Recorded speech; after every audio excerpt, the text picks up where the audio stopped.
Hi, my name is Rhonda Kitchens. I'm your librarian at the William C. Bonatti Library. I'm available to you by email, ask a librarian, appointment, anything you need. Today we're going to be talking about History 136 and the particular project that's about standing up. Your professor has provided you with numerous awesome resources in Canvas. At archives.gov, the Library of Congress, always some of the best places to get some history information. But the library does offer some additional resources that may be useful and may help you meet some of the basic things that you need for your presentation.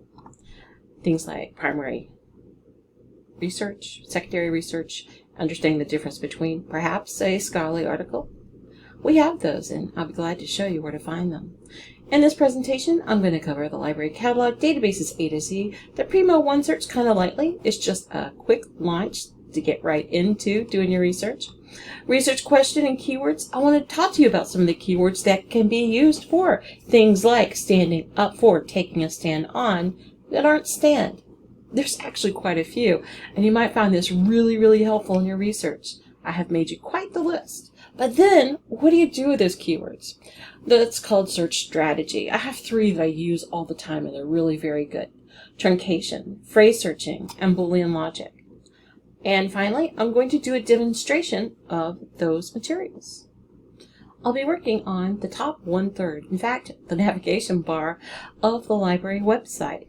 We'll be mainly looking at library catalog, databases A to Z. When I say Primo One Search, I mean this Google-like search that launches you directly into the catalog.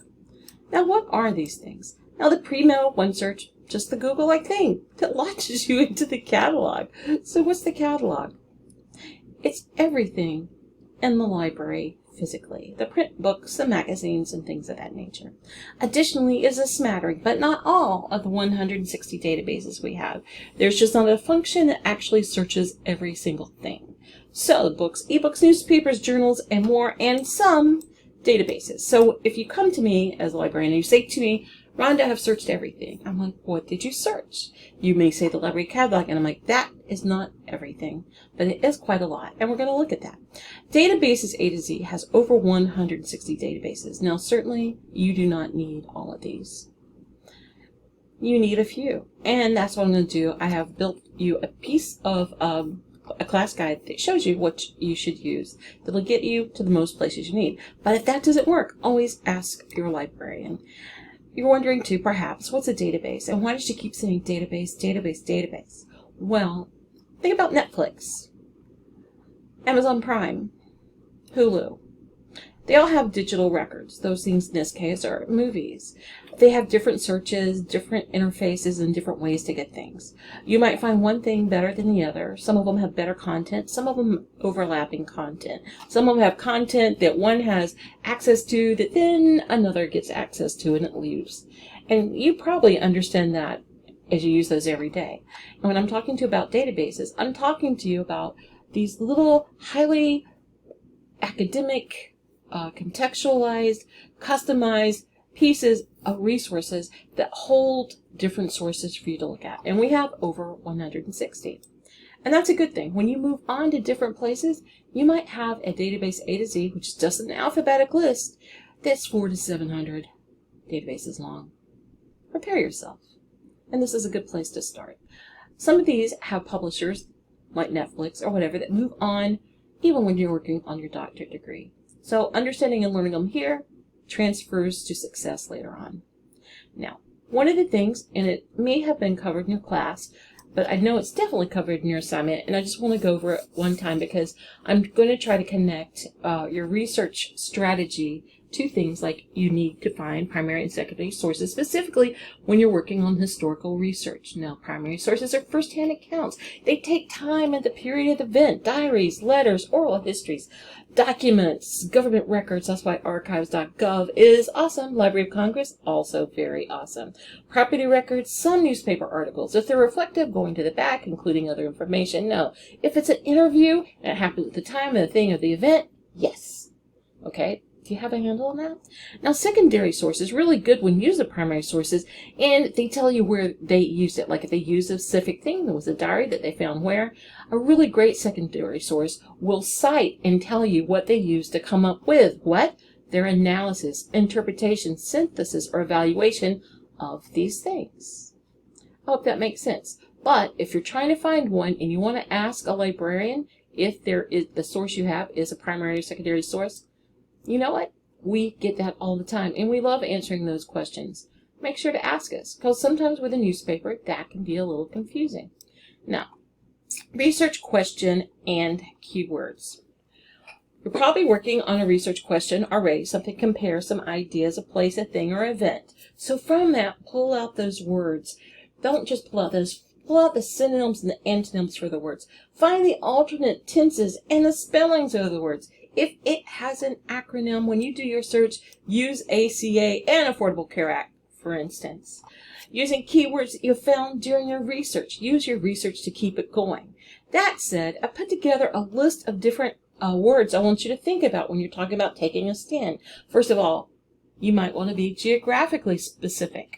A rebellion, a revolution, protest, a standoff, radicalism, demonstrations, idealism, pacifism, resistance of opposition, movement, beliefs, activist, social justice, intervention, boundaries, way from social justice, demonstration, disobedience, dissonance, oppression, disobedience, strikes, and boycotts. And that's just a very, very small sentence. All of those may have value in your research to help what you're working on. Now, once you have the keywords and your ideas and your research question, the beautiful thing that pulls them together is called a search strategy. I have 3 that I use all the time. I mean, multiple times a week. The first one's truncation, phrase searching, and Boolean logic. Truncation expands your search. Suppose you're looking for protest as one of your research words. Well, guess what? There's protest, protesters, protesting. How do you get them all? Do you have to do a search with each one of these versions? No, Truncation uses an asterisk if you back it up to the most common letter, vowel or consonant, does not matter, and put the asterisk at that point. This search word gets protest, protests, protesters, protesting. Same with radical. Maybe you want radical, radicalization, radicalized. The common letter is the L. You put it after this, and you'll get all those words. Now, if you have a small word and you do this, and it can get so many different things, you're not really helping yourself out. This is when, for some reason, you can't quite get what you're looking for, and this is going to improve and get you more search results with those different suffix endings. The next thing I love as a search strategy is phrase searching. Does your phrase go together naturally? Like, don't put things together that make no sense in a sentence. But suppose, Michael, we're looking for something in terms of voting rights. When we just search voting rights by itself, this is what the search results will look like. Here's rights, there's voting. Here's rights, here's voting. Voting rights, and rights could be in the last paragraph. Now, if you put it in quotations, it searches as a phrase. So you see this improved. This will oftentimes narrow down your search results and take some out that you really don't need anyway. So voting rights, you see that it searches together. And that is the value and the beauty. Now you're wondering, can I use this in other ways? Yes, this absolutely works in Google too. Just want to make sure you know that. Because Google is also a good place to search. Just make sure you get past the first page of search results. Because, I believe 93% of people do not. Now, search strategy Boolean logic uses operators and, or not. When you're using these in a database or search that does not have a drop-down box with them in it, in some cases you just capitalize the whole thing and it will operate in the same way. If you're using Google, sometimes they use different things, like not is a negative. Like if you want to get rid of something in your search, you would put negative voting. So here, we're going to be using our library databases, and most of them use this particular function. So if you're looking for voting and rights, your search results are going to be this purple place, like where these two things overlap, voting and rights. Now, in your research, you might have found that voting, vote, or election get you some of the things that you really need, and you need that overlap. When you have synonyms or words that are similar, marketing, branding, advertising, or sometimes like that, put or between them to get them all in the one search. Now, doing your research, you found out when election shows up, it sort of muddies up the point you're trying to make or the research you're trying to find. You want to get rid of it. Then you'll do voting, not election. And these will clean up and get rid of some of your search results and make it clearer. This will give you more search results and kind of reach out to those different words. And this will usually be the place you begin. 2 ideas, and you're beginning to narrow them down. And all these are great ways to focus your research so that you don't get things you simply do not need. Now, I'm not going to go into evaluation deeply, but I don't know if you've heard of the CRAAP test, but in history, the currency piece is going to be changed because in some cases, especially when you're looking for primary resources, you're looking for things the date the thing happened. You also are looking at the secondary sources, which may be newer, mid-range, or different. So you usually have a lot more things you can work with than, say, if you're working in medicine, where you should probably be using the last 3 to 5 years. Another thing you're looking at with your pieces, if somebody makes a claim, make sure they have evidence. Make sure they tell you where they got it from, where it came from, where that idea started. One of the primary things that's going to drive any search strategy is your rubric. What do you need? Do you need primary sources? How many do you need? Secondary? How many do you need? Do you need a scholarly article? Yes. Do you need to use a specific journal? Yes. These should drive what you're looking for. Also, make sure what you're finding is actually relevant to your piece. That writes, don't read the abstract, read the full text. Make sure all the information is available to you. Also, it's a good time to check references. If something has it, make sure they're current. If it's written in 2021 and the references are from 1990, and it's not about 1990, do ask a question. Look for authority. Who's writing this? Who are they connected with? Are they connected with a society, an organization, or other different things? Because these people have accountability. And also the purpose. Are they trying to convince you something, share, educate, what's going on? And this goes to SIFT. That's right. When you feel an emotional response for something, it's a good time to stop and ask yourself some of these questions. Critical thinking. Why? What? Who? When? Where? SIFT is one of the newer methods for evaluating resources. It's actually created by a professor from the Washington University system. This is more of a true crime approach. Here, you're like looking at the evidence. Here, you're Sherlock Holmes and you're looking at this. Investigate the source. If they mention a source, specifically when you're working history, is that source reliable? Is that source have any scandals? Was it refuted? Was it withdrawn? Did something happen around it? So this helps you find the trusted sources. So when you're working with a library's databases, archives.gov, you're working in usually pretty sound and awesome places. But trace those claims, especially in history. If somebody said something happened, 26 people did the following, and they found it in something, go back and look at that original context. Sometimes it might be very different than you think it is. So from here, I'm going to go into this. And I'm going to use the search topic boycott. It's pretty vague, but it should kind of demonstrate what these different things can do. I'm going to show you the library catalog. I'm going to show you the African American History Infobase. There's 5 different databases we have in this series, and they're all very awesome. And I want you to use them all because they all show where the primary sources are. And also timelines, which would be really great. Opposing viewpoints and context is also a great way of outlining some scholarly articles and pulling together divergent ideas. That's right, you're not looking for things that support your ideas. You also sometimes need to find things that oppose your ideas so you can clean up that argument.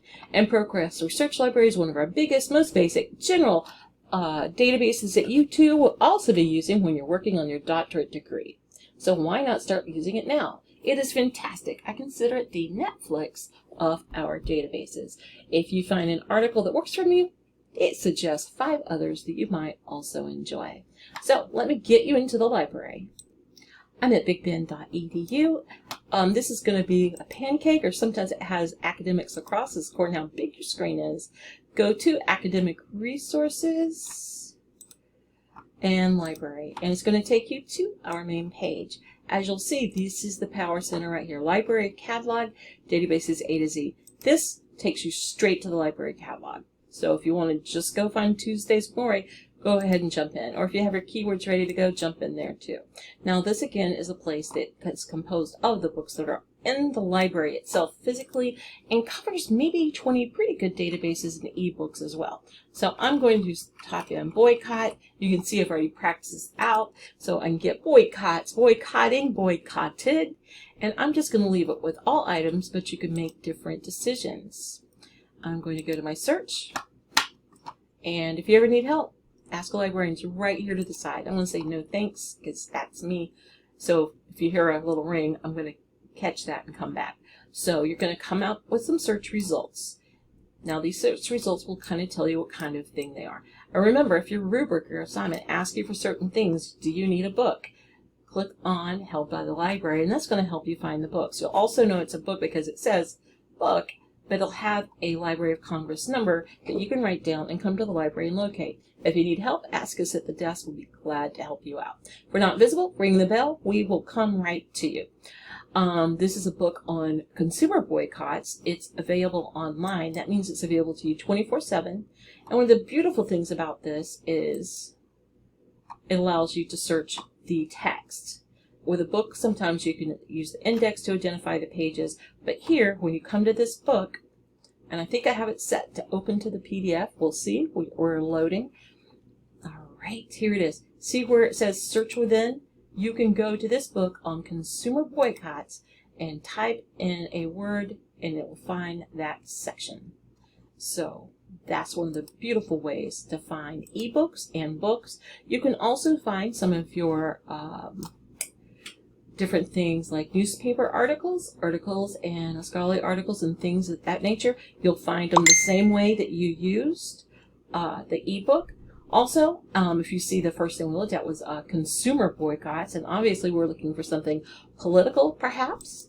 You can also use this to narrow down your search and start going through these articles. It will identify generally if it's peer-reviewed, but this is often the rule. Beware.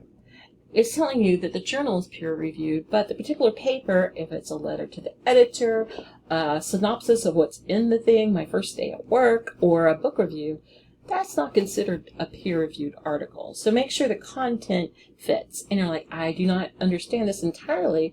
Guess what? Ask your librarian. We would be glad to talk to you about it and identify what is and is not a peer-reviewed or scholarly article and help you find those. So I hope you understand what that particular thing is. And now I'm going to go into the other bit of our power navigation bar, databases, A to Z.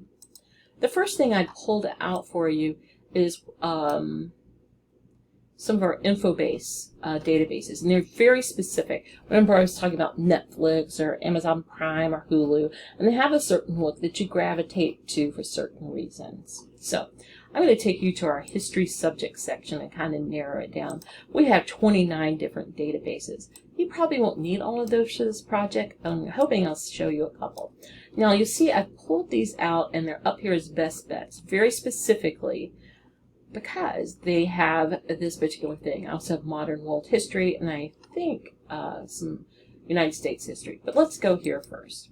So they all sort of look alike and they have a way of dividing out information.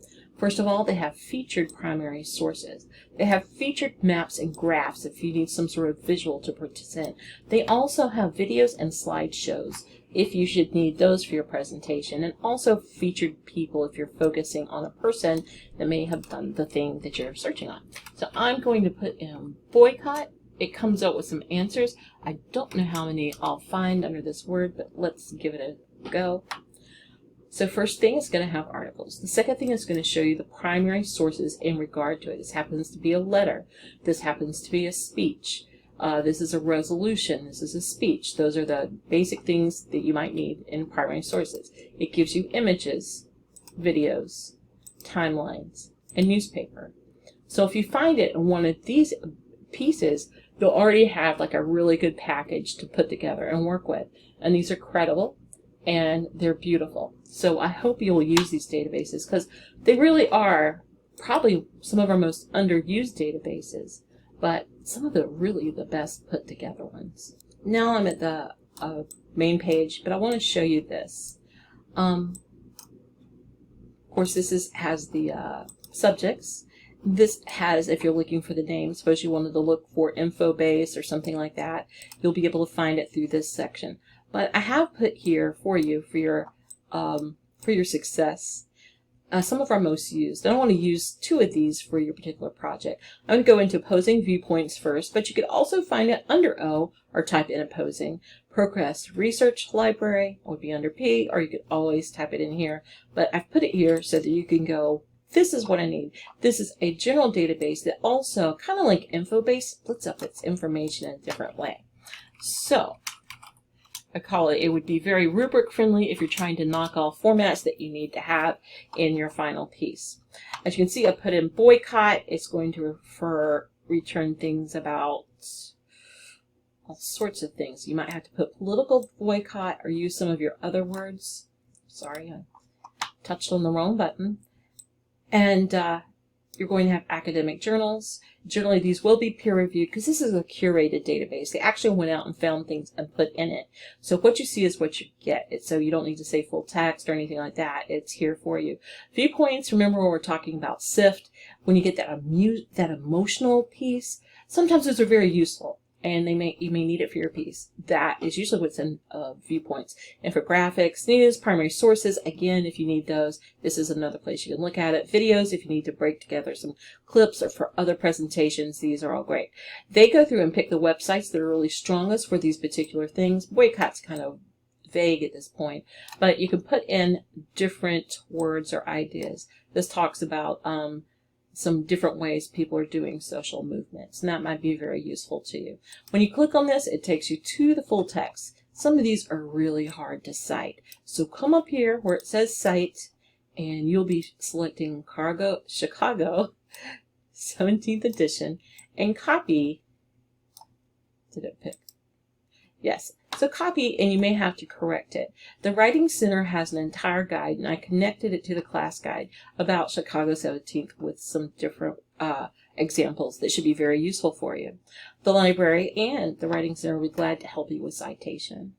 From here, I went back to A to Z page, 170 plus databases, of which you may use 4 for this particular project, or less, according how many .gov and archives and other information and digital repositories you've found, because I know you have a lot to work on. So this comes up to a advanced search. This is going to have some drop down boxes for you, remember, and or not. So if you're not consumer, to get rid of those, let's just do that, not consumer. You will find out as you look at your search results what might work best for you. And if you want to see what everything, because this is going to pull up things we don't have access to, I'm going to go to search, and I'm just going to search what I want to see. What you see is what you get, especially if you're working very rapidly. Here, you can make some different decisions. You can change subjects. You can pick the last 5 years or more. You can do a custom date range. If you're looking for things, say, written in the 80s about a topic at the time it was written, finding your own primary sources, so to speak, you can use something like this, and you can also do comparative research really easy using this section. This is pulling from everything from astrology to zoology. So when you see these, you'll see full text, you'll see the title. This is particularly a good set of search results because it's going to need more of your keywords, and we have things like Israel, we have South Carolina, we're talking about Charleston Port. I'm going to go down. It's really funny. This is, of all the databases, sometimes it takes you a while to get down. So this is going to be a stock boycott. And it does happen to be international, but I'm just going to go through it. So you're going to come here. You'll have a PDF. Remember to always read the full text. Do not read the abstract because this is a summary. And you don't want to summarize the summary. You want to go through and read the actual materials so you can see if the claims have evidence and other information like that. This also has references. In some case, these are linked so that you can actually read what this person read to put together their article. But over here is the Netflix-like object related items. If you like this particular article, these may also be helpful to you. It also has somebody who cited this article, that might be of use, and this has to do with the shared pieces in the linked bibliography. And additionally, you can come through here and take out the keywords and subjects from this and use it in the rest of your research. So I hope you found that very helpful. I didn't go into a lot of great detail on these things, and I moved through the information rapidly. Also, I hope the table of contents helps. If you need personal attention, support, somebody to bounce ideas off of, help finding something you know is out there, hey, look to your library. We would be glad to help you out. We have 24/7 Ask a Librarian. If you come in at 2 a.m. or something like that, you might get somebody from Great Britain or Australia helping you out. You just never know. So make sure that you use this. And I check in the morning just to make sure that the questions were answered right. And you can make an appointment with me or any of the other people who work in the library. And don't forget our allied service, the Writing Center, that can help you out with your Chicago references and things of that nature. So reach out when you need us, and I hope you really enjoy this project. It is fantastic.